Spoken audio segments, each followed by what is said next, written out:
queridos irmãos e amigos da TV Caminho Livre, graça e paz do Senhor Jesus. Mais um vídeo. Eu gostaria de comparar dois textos de Ellen White em relação ao último vídeo que nós apresentamos aqui na TV, onde nós tratamos de evidenciar como Ellen White nunca teve conhecimento, um conhecimento correto e biblicamente aceito sobre essa questão de Satanás receber oferta de perdão por parte de Deus, logo após a manifestação de sua rebelião. Então eu vou comparar Ellen White com Ellen White. Depois eu quero ler um trecho do livro O Sacerdócio Expiatório de Jesus Cristo, do Frank B. Holbrook, e vamos fazer alguns comentários. Então vamos primeiro comparar dois textos de Ellen White acerca de Satanás, ok? Esse texto que eu vou ler agora, eu tratei de objetá-lo no meu último vídeo, mas então agora eu quero comparar esse texto com outro texto de Ellen White, que está incluso aí na lição da Escola Sabatina do último trimestre. Então vamos lá, de novo. Ellen White explicou o quê? Abre aspas. Em sua grande misericórdia, Deus suportou Satanás por muito tempo. Ele não foi imediatamente expulso de sua posição elevada ao alimentar o espírito de descontentamento, nem mesmo quando começou a apresentar suas falsas alegações diante dos anjos fiéis. Permaneceu ainda por muito tempo no céu. O que nós objetamos é isso aqui, ó. Várias vezes lhe foi oferecido o perdão sob a condição de que se arrependesse e se submetesse. Fecha aspas. Grande Conflito, páginas 414 e 415. Então, no último vídeo nós tratamos de objetar isso aqui, né, de que várias vezes lhe foi oferecido o perdão, sob a condição de que se arrependesse e se submetesse. Então perceba que nesse texto, Deus oferece perdão a Satanás. Deus toma a iniciativa de oferecer perdão a Satanás, que rejeita, evidentemente, por diversas vezes, essa oferta de perdão, certo? Agora, aqui, em outro lugar, mais precisamente em História da Redenção, página 20, Ellen White vai dizer o seguinte, presta atenção.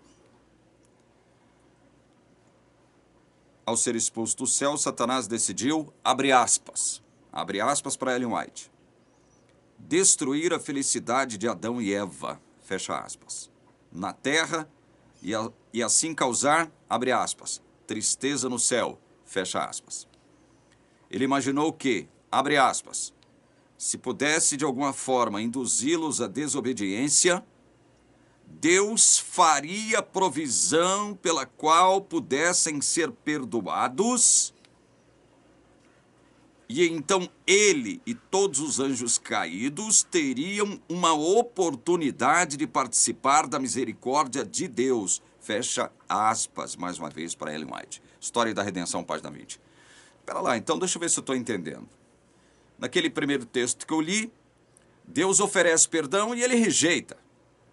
Mas aqui, em História da Redenção, Satanás imaginou, segundo Ellen White, que se pudesse de alguma forma induzi-los à desobediência, quem? Adão e Eva, Deus faria provisão pela qual pudessem ser perdoados, e então ele e todos os anjos caídos teriam uma oportunidade de participar da misericórdia de Deus. Então quer dizer que num momento, ao receber várias ofertas de perdão, ele recusa, num segundo momento, ele planeja a queda de Adão e Eva para que depois possa se beneficiar da misericórdia que Deus direcionaria ao casal.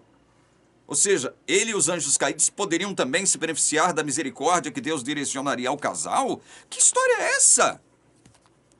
Como conciliar as duas coisas? Ora, se Satanás tivesse o desejo, a vontade de se beneficiar da misericórdia de Deus, é óbvio que ele teria, se esse fosse o caso, se isso fosse verdade, aceito a oferta de perdão de Deus. Não é verdade? Mas ele rejeitou. E agora aqui ela mesma diz que ele pretendia se beneficiar da misericórdia de Deus.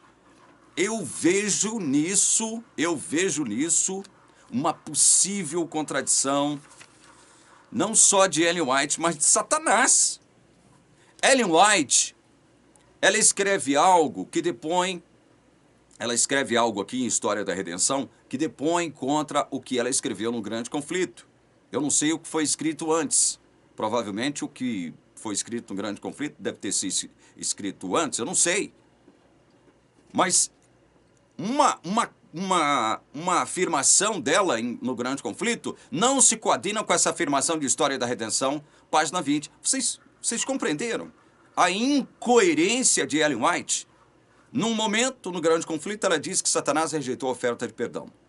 Mas aí, no outro momento, História da Redenção, página 20, ela diz que Satanás, ao planejar a queda de Adão e Eva, ele sabia que Deus direcionaria a misericórdia para o casal, e ele, então, pretendendo se beneficiar dessa misericórdia, não só ele, bem como a terça parte de anjos que com ele caiu, ele, então, planeja a queda de Adão e Eva, porque ele pretendia se beneficiar da misericórdia de Deus.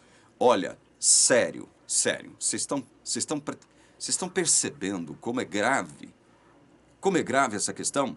Nós estamos dizendo aqui há mais de 5 anos que essa mulher nunca foi profetisa de Deus coisíssima nenhuma. Essa mulher, em relação a muitos assuntos sobre os quais ela escreveu, ela não os compreendia. Não compreendia. Por quê? Porque ela plagiou muitos escritores cristãos. Ela plagiou. Olha essa confusão aqui acerca de Satanás que ela faz. No Grande Conflito, História da Redenção. Compare os dois textos e perceba. Compare os dois textos. Como Satanás poderia recusar a oferta de perdão? Ao mesmo tempo em que planejou a queda de Adão e Eva para, não só ele bem como a terça parte de anjos, se beneficiarem da misericórdia divina. Meu Deus do céu! Meu Deus do céu! Essa mulher era muito desonesta, para dizer o mínimo. Ela era muito desonesta, ignorante.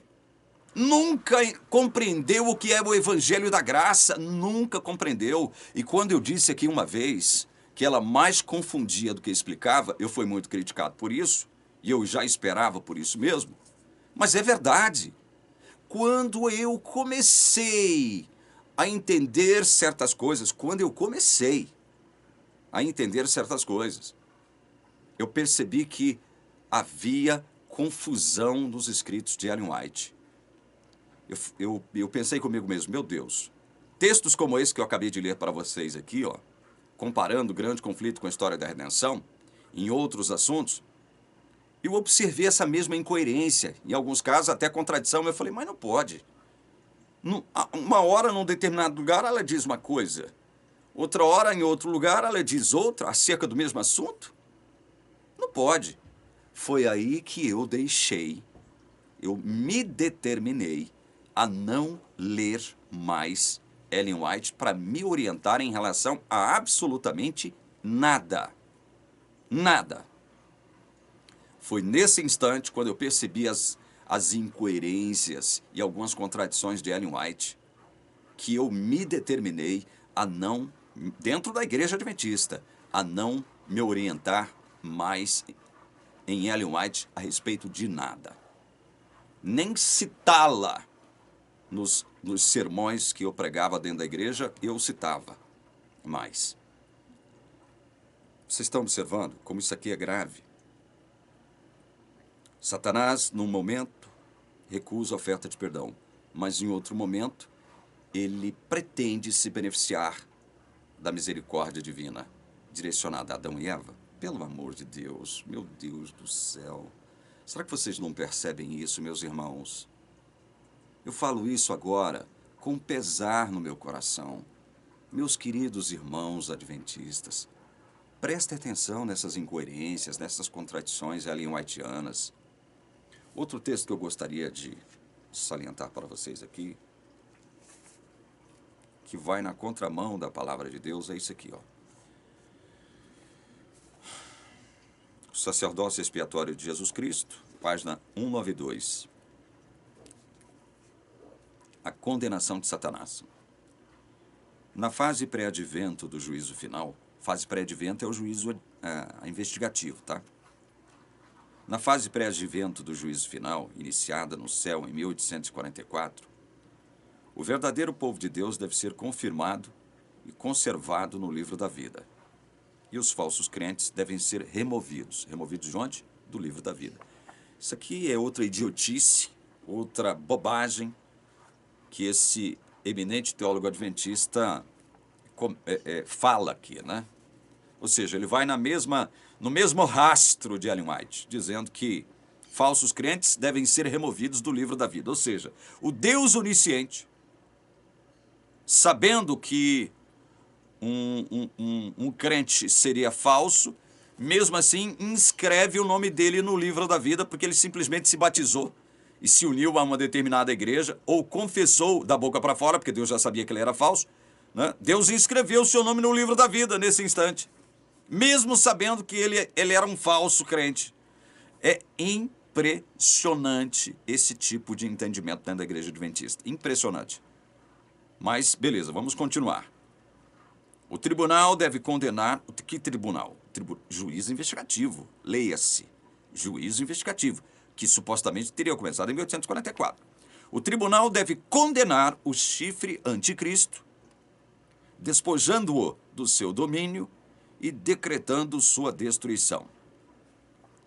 Esse mesmo tribunal deve entregar o reino e o domínio do mundo para sempre a Cristo, o Filho do Homem, e a seu verdadeiro povo.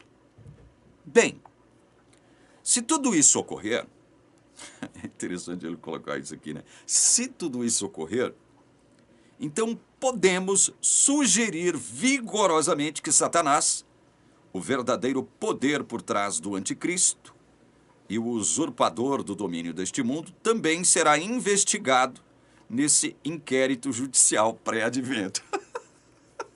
Vocês vão me desculpar, mas não tem como não rir. Não tem como não rir. Satanás investigado no juízo investigativo também. Vocês estão de brincadeira. Vocês estão de brincadeira.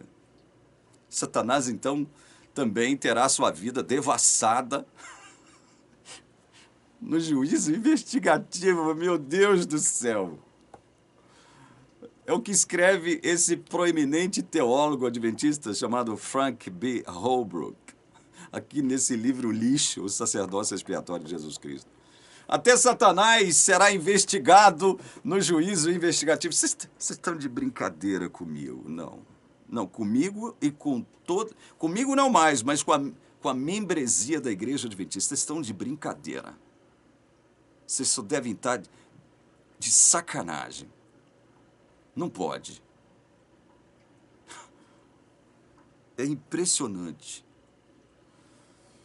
Então quer dizer que Satanás será investigado. É juiz investigativo. Eu leio aqui em João 16:11. Jesus descrevendo a obra do Espírito, o Consolador que viria depois da sua partida. Ele diz o seguinte no verso 11. Do juízo, porque o príncipe deste mundo já está julgado. Quem é o príncipe deste mundo? Referido aqui por Jesus. Satanás. E naquela época, Jesus já afirmava que Satanás estava o quê? Julgado. No último vídeo nós mostramos isso. Comentando aquele primeiro trecho de Ellen White no Grande Conflito. Nós mostramos isso. Satanás já estava julgado. Quando mesmo Satanás foi julgado? Eu queria perguntar para o doutor Frank B. Holbrook também, né? Além de perguntar para Ellen White. 2 Pedro 2,4. Eu leio de novo. Pois Deus não poupou anjos quando pecaram.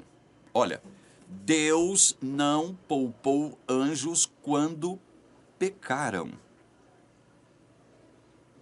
Quando pecaram, Deus não poupou, mas lançando-os no inferno, isso aqui é metáfora, prendeu-os com correntes de escuridão, metáfora, reservando-os para o juízo. Reservando-os para o juízo. Quando foi isso? Quando pecaram. Quando Satanás foi julgado? Quando pecou. Houve oferta de perdão para Satanás? Não, não houve.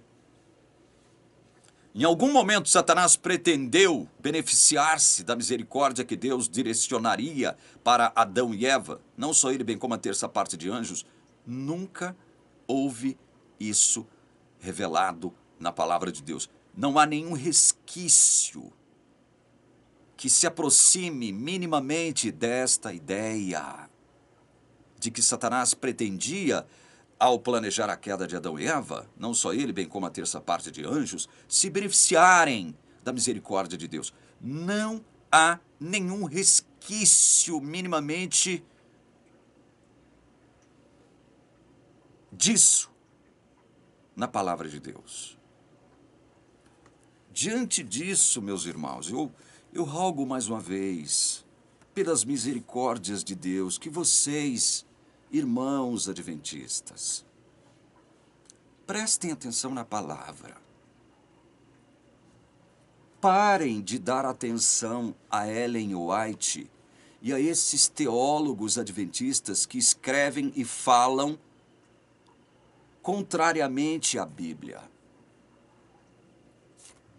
Eles escrevem e falam sobre o que não entenderam.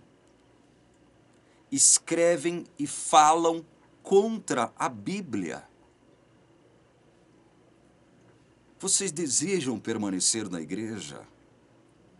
Permaneçam na igreja. Não saiam, permaneçam, se esse for o desejo de vocês. Mas, porém, contudo, todavia, no entanto, entretanto, saibam que a teologia que vocês defendem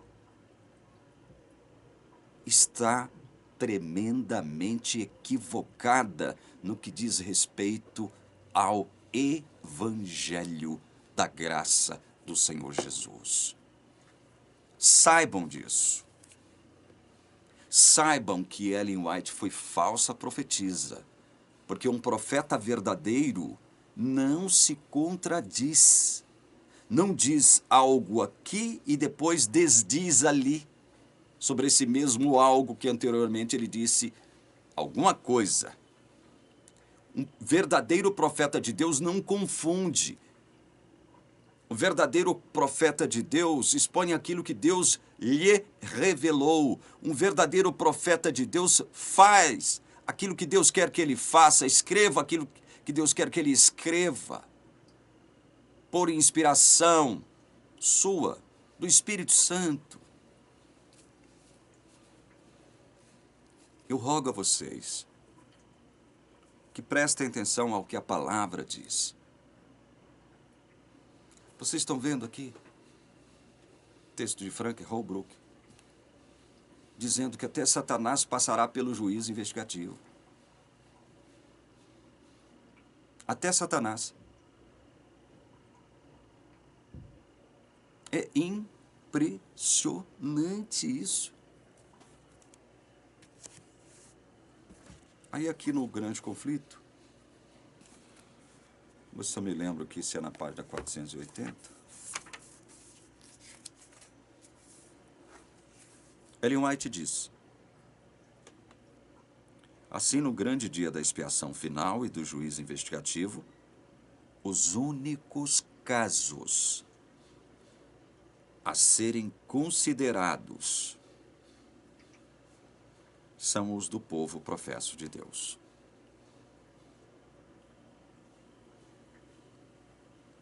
E agora? Eu fico com quem mesmo? Eu fico com Ellen White, com Frank Holbrook, ou eu largo de mão essa lixaiada toda, eu jogo isso fora e fico com a Bíblia. E fico com a Bíblia.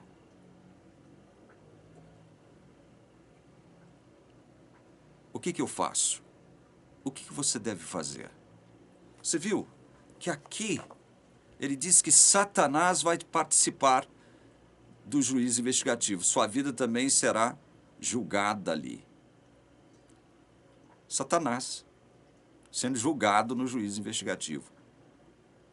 Mas Ellen White, aqui na página 480, diz assim: no grande dia da expiação final e do juízo investigativo, os únicos casos a serem considerados são o do povo professo de Deus.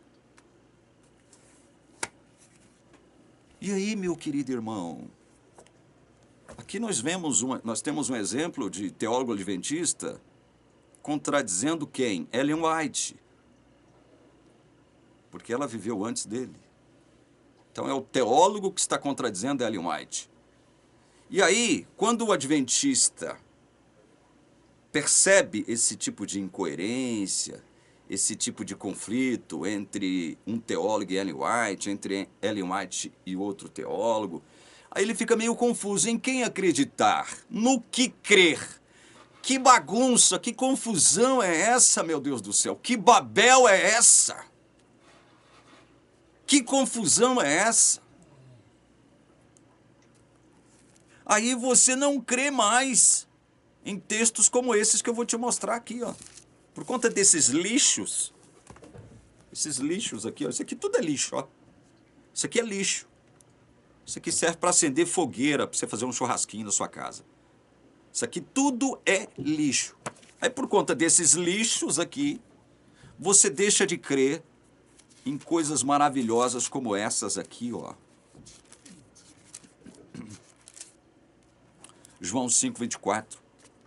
Em verdade lhes digo, quem ouve a minha palavra e crê naquele que me enviou, tem a vida eterna. Não entra em juízo, mas passou da morte para a vida. Aí você, por conta desses lixos que eu acabei de mostrar para você, você deixa de crer nessas preciosidades que eu acabei de ler para você aqui agora. Em João 5:24. Em verdade lhes digo, quem ouve a minha palavra e crê naquele que me enviou, tem a vida eterna.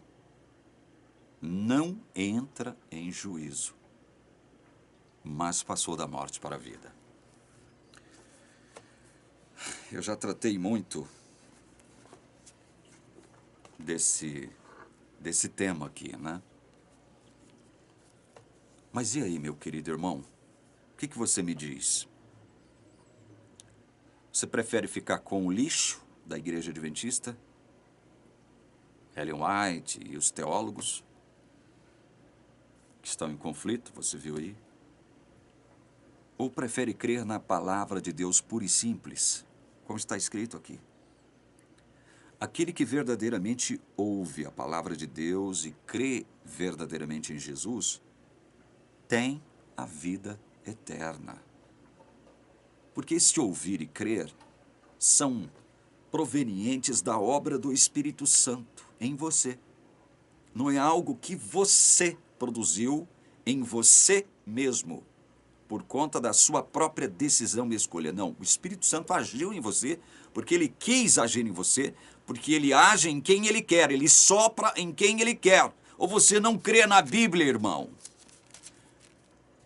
João 3:8 diz assim, o vento sopra onde quer.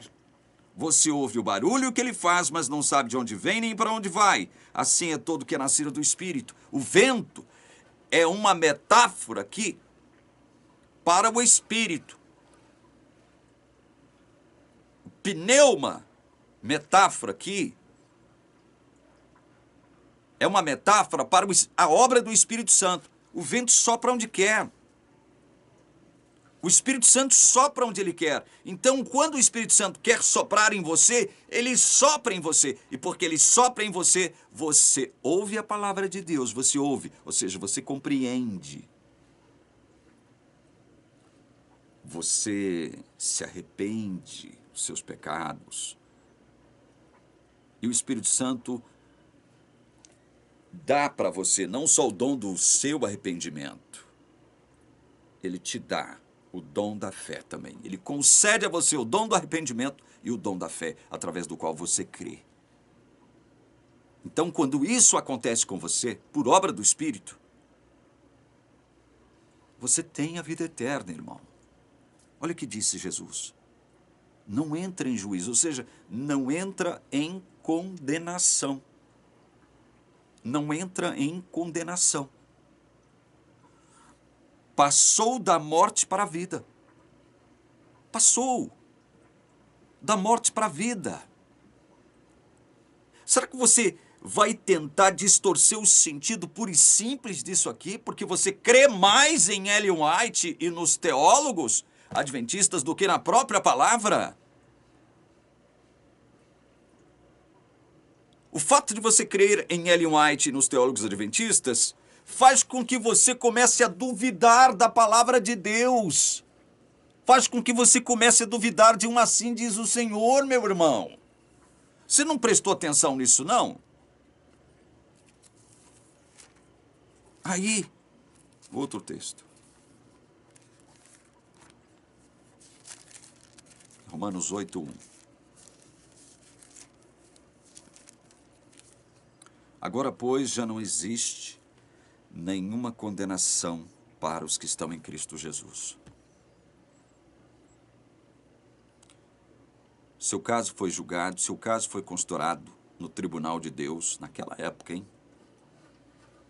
E você foi absolvido, você foi inocentado. Mais que isso, você foi justificado. Era porque você guardava mandamentos, guardava lei, obedecia tudo direitinho, era um santinho? Não. Você foi justificado com a justiça de Cristo. Deus declarou você justo. Você não se tornou uma pessoa justa porque você ainda habita num corpo pecaminoso, corruptível, mortal. Um corpo no qual, como diz Paulo em Romanos 7, não habita bem nenhum. Um corpo que só quer pecar. Nesse corpo não habita bem nenhum. Então é o seguinte, você foi declarado justo. Você não se tornou justo. Declarado justo. Aqui você já foi justificado, inclusive glorificado. Aqui, na mente. Só que você não crê nisso, que eu estou te falando agora, porque você prefere crer nessa mulher desonesta, mentirosa e confusa, Ellen White, e nos teólogos adventistas. Aí, pelo fato de você crer nesse lixo, você despreza os tesouros contidos na maravilhosa palavra de Deus. Já não existe nenhuma condenação para os que estão em Cristo Jesus. Por que não existe mais nenhuma condenação? É porque você é santinho? Não, é porque você está em Cristo Jesus. A sua vida está escondida em Cristo Jesus. Você está nele. É nele que você está. Ora, se você está em Cristo, como é que Deus pode te condenar, irmão? Me responda, irmã. Se você está em Jesus, é pela fé, tá? Como é que Deus poderia te condenar se você está em Jesus? E quem foi que te colocou nessa posição de em Jesus? Quem foi que te colocou nessa posição? O próprio Deus. Paulo aqui atrás disse, olha, justificados, pois, mediante a fé, temos paz com Deus por meio de nosso Senhor Jesus Cristo. Há paz entre você e Deus. Quando? Quando Deus te justificou. Mediante o quê? A fé. Isso aconteceu quando? Quando o Espírito soprou em você, te concedendo o dom do arrependimento e o dom da fé, através do qual você creu na palavra de Deus e creu em Jesus Cristo como enviado de Deus para te salvar. Nesse exato instante, você passa a ter a vida eterna. Você tem, disse Jesus, tem. Ele não disse, olha, você terá se... Não, você tem vida eterna. Você não entra em juízo. É por isso que Paulo diz aqui, agora já não há nenhuma condenação. Não existe nenhuma condenação. Por que não existe nenhuma condenação? É porque você está em Cristo Jesus, irmão. Passou da morte para a vida. Passou. É passado. Passou da morte para a vida. Então, quando você crê em Ellen White, na confusa, mentirosa e desonesta Ellen White, e nesses teólogos mais confusos ainda, conflitantes em relação a Ellen White, você deixa de crer nessas preciosidades da palavra de Deus e diz como um irmão me disse há muitos anos atrás dentro da igreja adventista. Para mim, não, irmão Paulo, se fosse assim, seria bom demais.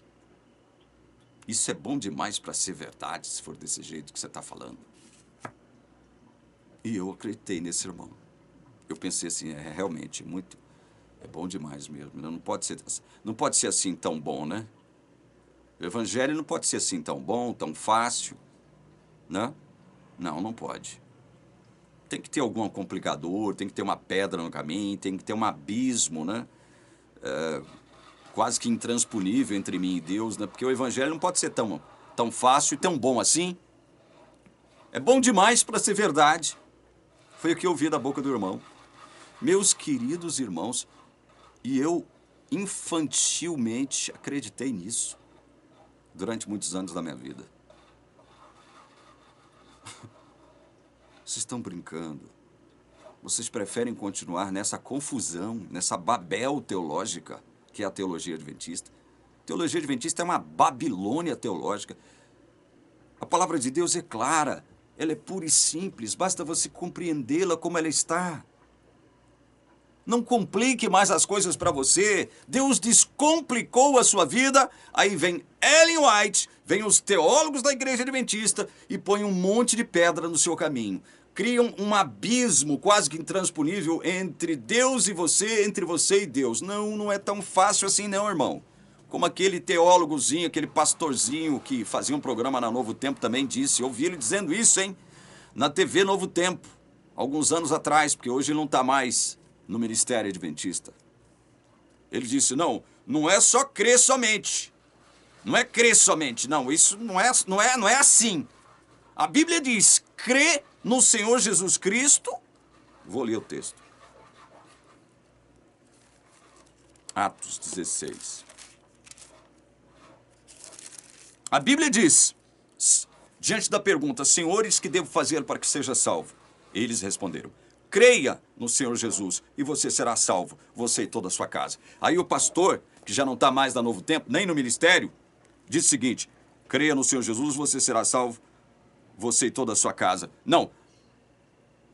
Crê, mas não é só crer. Olha onde ele está hoje. Aliás, eu nem sei onde ele está. Uma coisa eu sei, ele não está no ministério adventista, nem apresentando programas na TV Novo Tempo. Olha, a Bíblia está dizendo, creia no Senhor Jesus e você será salvo, você e toda a sua casa. Aí vem o pastor adventista e diz, arrogantemente, orgulhosamente, com aquele ar de soberba, de empáfia, né? Como se fosse um mestre que não se pode refutar. Não pode ser só crer somente, não é só crer. Tem que fazer alguma coisa, ou várias coisas. Tem que cumprir muitas condições ainda. O crer é só o início desse caminho no qual há muitas pedras, muitos obstáculos, um abismo entre você e Deus. Não é só crer. Crer é o início de tudo. Meus queridos irmãos,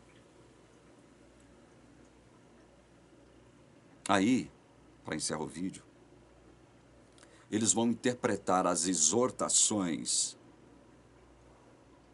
e as advertências que os apóstolos, o próprio Cristo e todos os apóstolos fizeram em todas as suas epístolas, como sinais ou indicativos de que a salvação pode ser perdida. Não, se a salvação não pudesse ser perdida, o apóstolo não falaria isso, não falaria aquilo, não exortaria, não faria nenhuma advertência. É impressionante, a ignorância desse povo é impressionante. Há exortações e advertências justamente porque nós já fomos salvos. Já temos e já possuímos a vida eterna. Não entramos em juízo mais. Passamos da morte para a vida. Há exortações e advertências justamente por isso. Pelo fato de não haver mais nenhuma condenação sobre nós. Porque estamos em Cristo Jesus. E agora, por eu estar nessa posição de justificado e glorificado diante de Deus aqui, não no meu corpo, mas aqui, é que eu tenho que batalhar contra o meu corpo. É contra o meu corpo. Então, é por isso que há exortações e advertências, porque no meu corpo, ou seja, na minha carne, não habita bem nenhum. Não habita bem nenhum. Paulo diz, quando eu peco, ou seja, quando eu faço o que eu não quero, não sou eu, filho de Deus, justificado e glorificado, mas o pecado que habita no meu corpo, na minha carne. Ele é que é responsável pelo pecado, que eu agora, como filho de Deus, pratico. Não sou eu que peco aqui, ó. Não sou eu que peco, mas o meu corpo. Porque no meu corpo não habita bem nenhum. Então, o adventista nunca entendeu isso. Há exortações e advertências, porque nós ainda habitamos num corpo mortal e corruptível, que só será transformado na volta de Jesus. Na volta de Jesus. 1 aos Coríntios, capítulo 15. Paulo fala sobre isso. Paulo fala sobre isso em Filipenses 3, 20 e 21. Nosso corpo, esse corpo aqui, ainda é corruptível, ainda é mortal. Nele não habita bem nenhum. É por isso que há advertências e exortações. Não há advertências e exortações na Bíblia porque nós poderíamos perder a nossa salvação. Não, mas para a igreja adventista e para muitos irmãos evangélicos de outras denominações, a salvação pode ser perdida sim. Você pode perder a salvação, irmão. Isso não existe, isso não é evangelho. Isso é uma má interpretação acerca de muitos textos bíblicos e acerca da nossa condição diante de Deus. Ora, a Bíblia diz, não há mais, não existe mais nenhuma condenação. Não existe nenhuma condenação. É por sua causa que não existe nenhuma condenação? É porque você venceu todos os seus pecados? É porque agora você é santo mesmo? Você se tornou justo? Não, não há nenhuma condenação. É porque você está em Cristo Jesus. Se eu me lembro de um texto, aqui no livro de Colossenses, eu quero lê-lo para você. Colossenses capítulo 3, verso 3. Porque vocês morreram e a vida de vocês, olha isso aqui, está oculta juntamente com Cristo em Deus. Paulo aqui em Colossenses vai mais longe e diz, olha, vocês morreram. O velho homem morreu. Por obra de quem? Do Espírito Santo, né? E a vida de vocês está oculta juntamente com Cristo em Deus. Como é que pode haver condenação se a minha vida está oculta em Cristo em Deus? Onde é que Cristo está hoje? Ao lado do trono de Deus. E se eu estou em Cristo, se a minha vida está oculta em Cristo, em Deus, onde é que eu estou? Ao lado do trono de Deus. Então quer dizer que Deus agora por causa dos pecados que o seu corpo comete, não você aqui, ó, enquanto filho de Deus, mas o seu corpo. Ele vai te mandar sair daqui. Olha, o Paulo, sou eu, né? O PC cometeu um pecadinho, manda ele descer. Manda ele descer e enquanto ele não se arrepender, eu não vou trazê-lo de volta para ficar aqui com a gente, Jesus. Manda ele descer. Aí eu me arrependo, porque o Espírito Santo está trabalhando comigo, aí me arrependo. Sobe para cá, meu filho. Senta aqui, do nosso lado. Aí lá na frente meu corpo peca de novo. Ô, meu filho, você pecou de novo, então desce. Quando você se arrepender, você volta. Vocês acham mesmo que é assim? Vocês acham mesmo que Deus mandaria a gente descer? Se foi Ele que nos colocou nessa condição. Foi por iniciativa dele, foi Ele. Foi Ele. Foi Ele que me colocou nessa condição. Foi Ele que soprou em mim através do Espírito Santo. Foi Ele que decidiu me salvar. E quando Ele decidiu me salvar, Ele agiu em mim, não de forma arbitrária, ditatorial, me tornando um boneco, uma marionete em suas mãos caprichosas. Não, não foi isso. Ele me convenceu, me persuadiu. Isso se chama premoção. Premoção. É quando Deus, Ele, através do Espírito Santo, influencia a minha mente. Ele trabalha com a minha mente. Ele me convence, me persuade. Isso tem um nome técnico. E esse nome técnico é premoção.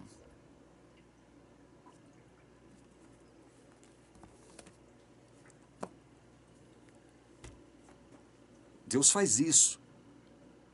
Porque Ele quis fazer isso com você. Ele quis te dar a vida eterna. Você tem a vida eterna. Quando você tem a vida eterna? Quando, por obra do Espírito Santo, você ouviu a palavra dele e creu em Jesus. Foi aí que Ele te deu a vida eterna. Você tem vida eterna. Não entra em juízo mais. Ou seja, já não há mais nenhuma condenação para você. Não há. Passou da morte para a vida. Já passou da morte para a vida. Agora, porque não há nenhuma condenação, porque você está em Cristo, nada e ninguém, agora e no futuro, poderá te separar do amor de Deus em Cristo Jesus, nosso Senhor. É o que Paulo vai dizer no final do capítulo 8 de Romanos. Nada e ninguém poderá te separar do amor de Deus em Cristo Jesus. Ou você não crê nisso, meu irmão ou minha irmã adventista? Ou você prefere crer em Ellen White e nos teólogos adventistas? Ao invés de crer na palavra de Deus pura e simples. Eu fico por aqui rogando uma bênção de Deus sobre você. Em nome de Jesus. Amém.